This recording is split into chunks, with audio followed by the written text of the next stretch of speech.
Doug Ford has announced the largest cabinet in Ontario's history, the major shuffle. Here's a few of the highlights.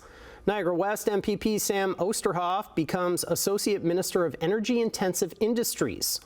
Hamilton East Stoney Creek MPP Neil Lumsden becomes Minister of Sport, with the government giving his tourism portfolio to Stan Cho.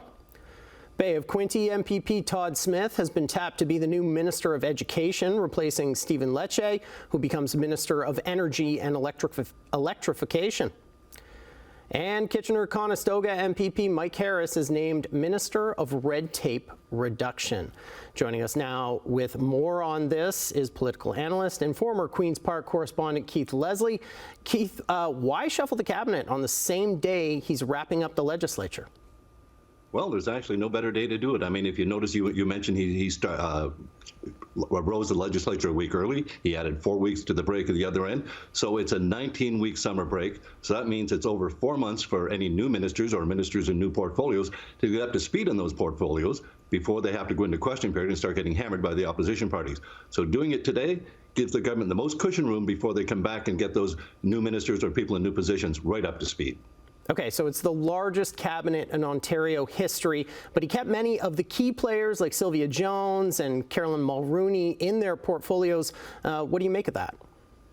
Well, he expanded the cabinet, as you say, the largest one in Ontario history, but many of the ministers, finance, health, education, they're all, or not education, finance and health are staying put. The Attorney General, none of those are changing. And the big switches here we saw were, Todd Smith and Stephen Lecce are switching energy and education portfolios. But other than that, I mean, we don't have a lot of real meat here as far as the government making these changes. They're just bringing in a few new faces and expanding the cabinet.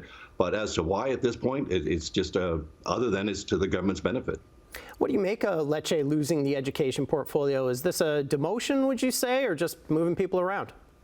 Well, Lecce had a tough time in the education file, but every education minister seems to have a tough time with the teachers. So this one, I don't know whether it's a punishment for Todd Smith coming over from Energy, where he did a pretty good job, or whether it's just the two ministers wanted new files to deal with. They're two of his senior ministers, and they're basically just swapping positions here. So I don't think it's a demotion or a promotion for either one of them. I think it's just new positions for both of them. But as we saw, we were mentioning earlier about why did he change so few positions.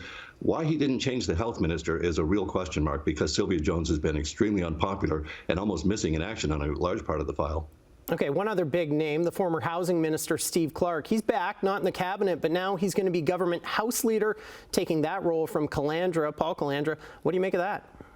Well, this is Steve Clark coming out of the penalty box. Remember, after the Greenbelt reversal last September, when Premier Ford had to admit he made a mistake, and they're going to have to redo that whole process and put those lands back into the Greenbelt, give them more protection.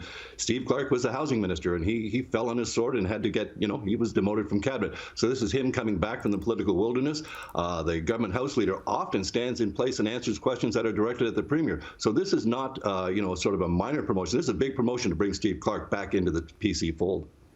All right, that's former Queen's Park correspondent and political analyst Stephen Lecce joining us again. Thanks very much, Keith. Thank you.